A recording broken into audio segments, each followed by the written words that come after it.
Subscribe कीजिए हमारे channel वरदान क्लासेस को ताकि हमारी वीडियोस की लेटेस्ट अपडेट आपको मिलती रहे सबसे पहले। So do not forget to subscribe my channel.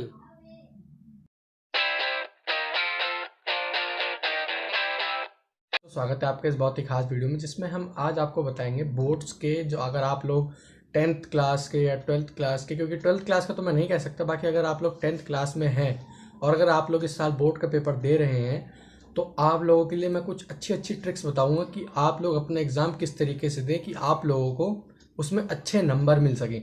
ठीक है, तो वीडियो के लास्ट तक बने रहिएगा मेरे साथ, क्योंकि इस वीडियो को देखने के बाद मैं गारंटी ले सकता हूं कि आप लोग 90+% स्कोर करेंगे बोर्ड एग्जाम्स में। ठीक है, तो कुछ ऐसी ट्रिक्स बताऊंगा मैं आपको इसमें कि आप लोग उस ट्रिक्स को फॉलो करेंगे अगर, तो आप लोग उस ट्रिक्स के जरिए 90+% स्कोर कर सकते हैं। तो मैं आपसे फिर से कहना चाहूँगा कि वीडियो को लास्ट तक बने रहिएगा, और अगर चैनल पर नए आए हो चैनल सब्सक्राइब जरूर कर दीजिएगा ताकि मेरी ऐसी अच्छी अच्छी वीडियोस आपको मिलती रहे हमेशा। ठीक है, तो चलिए स्टार्ट करते हैं। जैसे कि मैंने आपको अपने पिछले वीडियो में बताया था, ठीक है, उसके लिंक मैं आपको डिस्क्रिप्शन बॉक्स में दे दूंगा, आप लोग देख लीजिएगा उसे। उसमें मैंने कुछ स्मॉल मामूली सी ट्रिक्स बता रखी हैं कि आप लोग उनका इस्तेमाल करके कैसे अच्छे नंबर ला सकते हैं। लेकिन इस वीडियो में मैं आपको कुछ बताऊंगा, तो प्लीज़ उसे ज़रा ध्यान से सुनिएगा।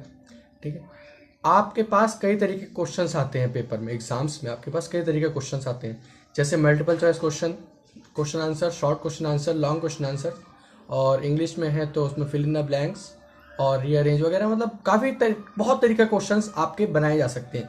ठीक है, आप लोग सोच भी नहीं सकते इतने तरीके के क्वेश्चंस उसमें बन सकते हैं।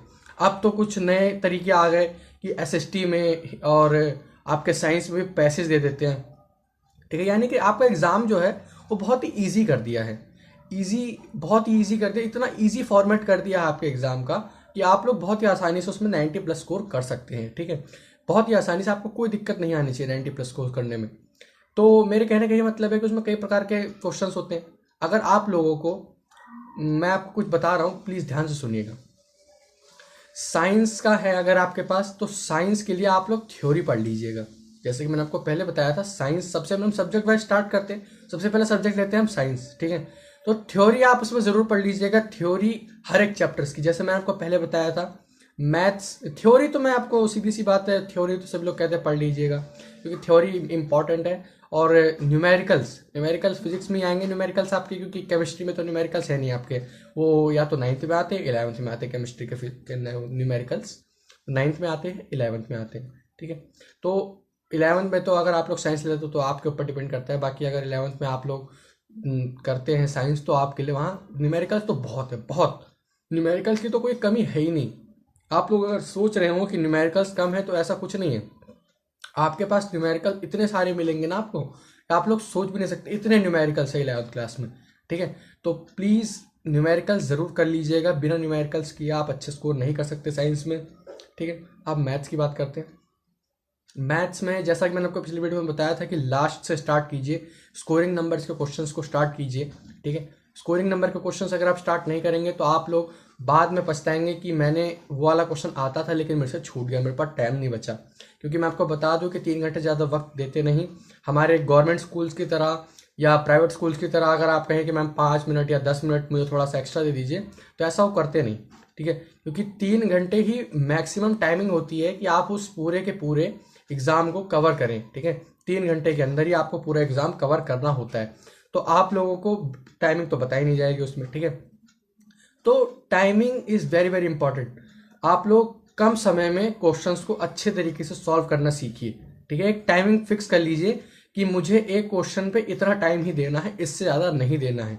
ठीक है, इस तरीके से अगर आप टाइमिंग फिक्स कर लेंगे तो आप लोगों को दिक्कत नहीं आएगी। ठीक है, तो अब हम बात करते हैं एसएसटी में। जैसे कि मैंने आपको पहले ही बताया था कि अगर आपने चैप्टर्स की थ्योरी नहीं भी पढ़ी है तो उसमें कोई दिक्कत नहीं है। चैप्टर्स की थ्योरी अगर नहीं भी पढ़ी है तो आप लोगों को करना क्या है कि कोई भी आंसर अगर आपको आता है, क्योंकि एसएसटी है आप लोग जानते ही है, सिंपली रिलेटेड होती है एसएसटी सभी चीज़ों से। ठीक है, तो सिंपली रिलेटेड होती है, इसलिए आप लोगों को कोई दिक्कत नहीं आनी चाहिए। इसलिए अगर आप लोगों को क्वेश्चंस नहीं भी आते हैं तो आप पॉइंट्स में आंसर लिखिए। ठीक है, क्योंकि पॉइंट्स में आंसर आप लिखेंगे तो टीचर्स पे एक अलग ही इंप्रेशन बनता है आपका। ठीक है, तो इसलिए पॉइंट्स में आंसर जरूर लिखिए एसएसटी में अगर आपको आते हैं। पैराग्राफ में मेरी आपसे सलाह रहेगी कि पैराग्राफ में आंसर मत लिखिएगा।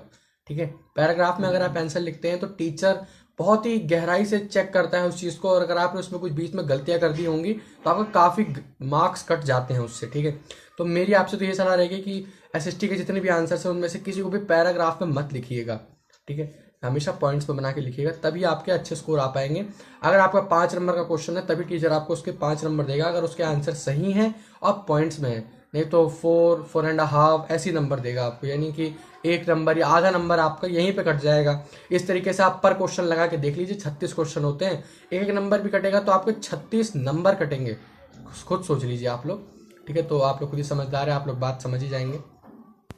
तो आप लोगों को ये बात समझ जानी है कि पॉइंट्स में आंसर लिखना है आपको, ठीक है। पॉइंट्स में आंसर नहीं लिखेंगे तो आपको मार्क्स नहीं मिलेंगे।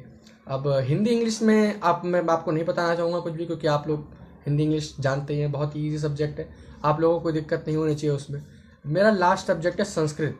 संस्कृत में अगर आप लोग कुछ भी करते हैं, तो अगर आप लोग संस्कृत कर भी रहे हैं, ठीक है, मेक श्योर अगर आप लोग संस्कृत का एग्जाम दे रहे हैं तो संस्कृत में अगर आप लोगों को किसी भी चीज़ की हिंदी नहीं समझ आ रही है तो उससे रिलेटेड हिंदी ज़रूर लिखें उसमें, ठीक है। रिलेटेड से मेरे कहने का मतलब है कि अगर आप लोग समझ रहे हैं कि हल्का हल्का से मैं इसका मतलब समझ रहा हूँ तो आंसर ज़रूर लिखें, क्योंकि संस्कृत में मैं आपको कोई राय नहीं देना चाहूँगा, क्योंकि अगर आप लोगों के वो काम नहीं आए तो आप लोग फिर मुझे ब्लेम करेंगे कि मैंने ऐसा बताया था तो आपने उसी को फॉलो किया, तो आप लोगों के संस्कृत में मार्क्स कम आ गए, ठीक है।